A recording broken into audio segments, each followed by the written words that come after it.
ఉపవాసం సోమవారం నుంచి శనివారం వరకు ఏదో ఒక రోజు తమ ఇష్టదైవం పేరుతో ఉపవాసం ఉంటూ ఉంటారు చాలామంది. రోజంతా ఖాళీ కడుపుతో కేవలం అల్పాహారం తీసుకొని ఉండిపోయే రాత్రికి మాత్రమే భోజనం చేస్తారు. ఇంకా కొందరు రాత్రిపూట అన్నం తినటం మానేస్తారు. ఉపవాసం అంటే ఆహారం తీసుకోకుండా ఉండటం అనే భావన సమాజంలో బలంగా స్థిరపడిపోయింది. కానీ శాస్త్రాల ప్రకారం ఉపవాసానికి అసలు అర్థం ఎంతో లోతైనది, ఆధ్యాత్మికమైనది. ఉప అంటే దగ్గర, వాసము అంటే నివసించటం.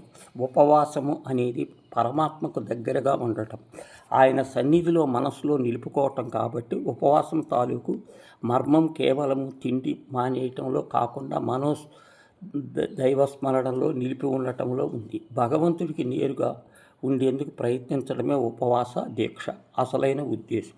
ఉపవాసం ఉన్న రోజున చేసే ప్రతి క్రియ, ధ్యానము, నామస్మరణము, పూజ, పఠనము, సత్సాంగత్య సేవ ఇవన్నీ ఆత్మను పరమాత్మ వైపు వికసించే మార్గాలు. ఇవి భౌతిక ఆసక్తులు తగ్గించి అంతరాత్మకు శుద్ధి చేస్తాయి.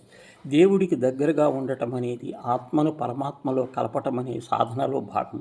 దీని ద్వారా మనిషి క్రమంగా బాహ్య ప్రపంచపు మమకారాలను వదిలి ఉన్నది పరమేశ్వరుడు ఒక్కడే అనే తత్వానికి గ్రహించే స్థితికి చేరుకుంటాడు. బట్టలు, వస్తువులు, తిండి, నిద్ర, ఆస్తులు ఇవన్నీ తాత్కాలికమని తెలిసి వాటి పట్ల ఆసక్తి తగ్గించి పరమాత్మపైనే ప్రేమ, భక్తి మిగిలే స్థితి, అదే మోక్షస్థితి. అందువల్ల ఉపవాసం కూడా మోక్షస్థితికి చేరుకోవటానికి ఒక సాధనం.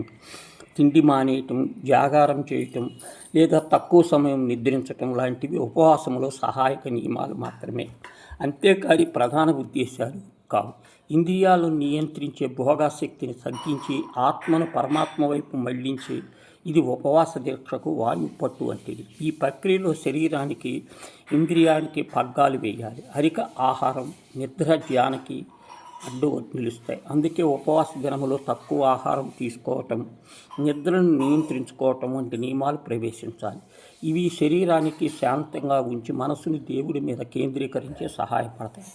రోజంతా దైవస్మరణం ఉంటూ శరీరానికి అవసరమైతే మాత్రమే ఆహారం తీసుకోవటం కూడా నిజమైన ఉపవాసం.